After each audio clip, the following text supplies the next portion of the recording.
আপনারা কি ফাইলটা ভালোভাবে দেখেছেন? ইয়েস স্যার, আমরা তদন্তে নেমে পড়তে পুরোপুরি রেডি। মাহাদীপ স্যার, আমি আপনাকে একটা দায়িত্ব দিতে চাই। মিস্টার অলি সাহেবের ফ্যামিলির লোকজন, শাফিন সাহেবের ফ্যামিলির লোকজন এবং নিজাম সাহেবের ফ্যামিলির লোকজন এবং তার সাথে তার প্রেমিকা সবার 15 দিনের কল লিস্ট চাই। ওকে স্যার, আমি ব্যবস্থা নিচ্ছি। সেটা আজকের মধ্যে হলে বেটার, আর যদি আজকে না হয় আগামীকাল যেন কোনোভাবেই মিস না হয়। অফকোর্স স্যার, আমি সেভাবেই কথা বলবো। সুমিতা, আমি আজকে শাফিন সাহেবের বাবা মায়ের সাথে দেখা করতে চাই। সেটাই ভালো স্যার, ভিকটিম তো তাদেরই সন্তান, তারা যে ইনফরমেশন দিতে পারবে সেটা অন্য কেউ আদৌ দিতে পারবে বলে আমার মনে হয় না। আমিও সেটাই ভাবছি। সো আজকের মধ্যে দেখা করতে চাই, আর আপনি আমার সাথে থাকবেন। No problem sir. মাহাদি সাহেব, স্যার, আপনাকে যে দায়িত্বটা দিয়েছি আশা করি সেটা ভালোভাবে পালন করবেন। স্যার আপনি এটা নিয়ে কোনো চাপ নেবেন না। Okay, thank you very much. শুনেন, আপনারা রেডি হন, আমি আসছি। Okay sir, thank you.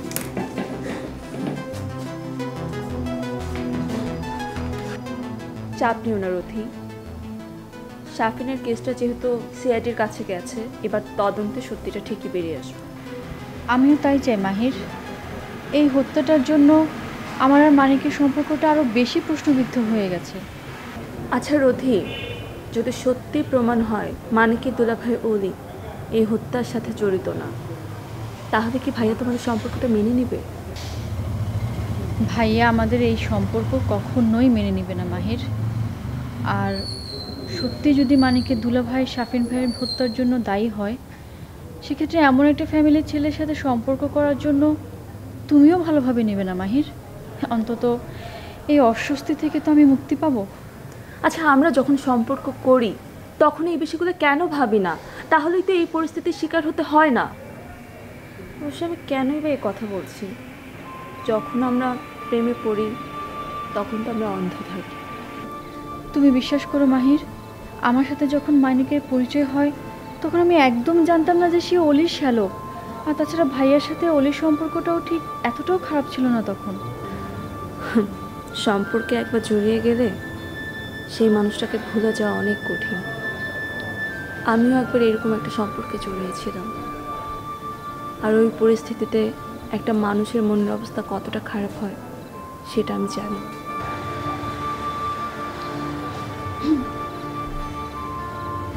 ভাইয়া আসছে। মাহির, আমি আসি।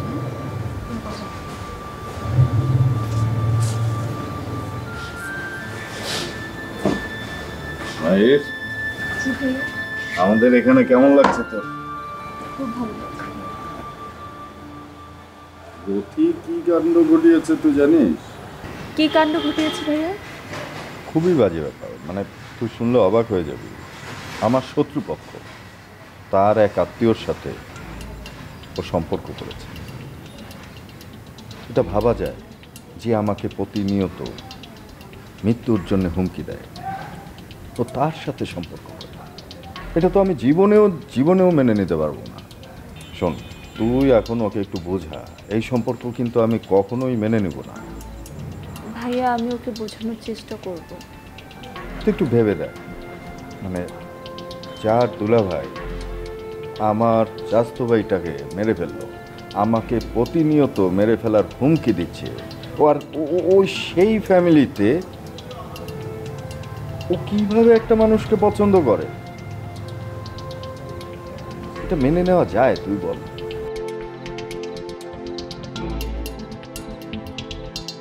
তুই খুব ভালো সময় আসছিস। আমার বিশ্বাস তুই যদি রথিকে একটু ভালোভাবে বুঝাস না, রথি মানিকের জীবন থেকে সরে আসবে।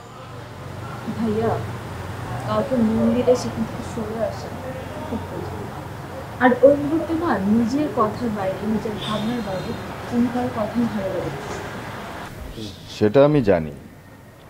তুই ভেবে দেখ, মানে তোর ভাবিকে আমি পছন্দ করতাম, ভালোবাসতাম, কিন্তু তোর ভাবি তো আমাকে কখনোই পছন্দ করতো না, ভালোবাসিনি, কিন্তু আমি জোর করে তারে দৈরায় না বিয়ে করলাম। কিন্তু কি ভাইয়া, তুমি ঠিক হয়ে গেল কেন?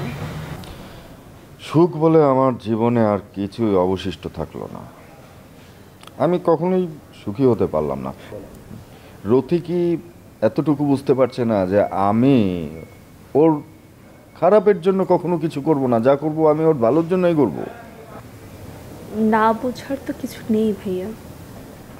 রতি যে আমার কত আদরের বোন আমি তোকে বলে বোঝাতে পারবো না। সেদিন ওকে একটা মাথা গরম হয়ে গিয়েছিল, একটা চর মারলাম, তারপর থেকে যে আমি কি পরিমাণে অস্বস্তিতে ভুগতেছি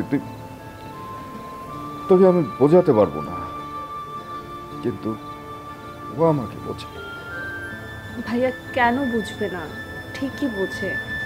ভাই বোনকে বুঝবে না, বোন ভাইকে বুঝবে না, সেটা কখনো হয়? না, একটুও বোঝে না।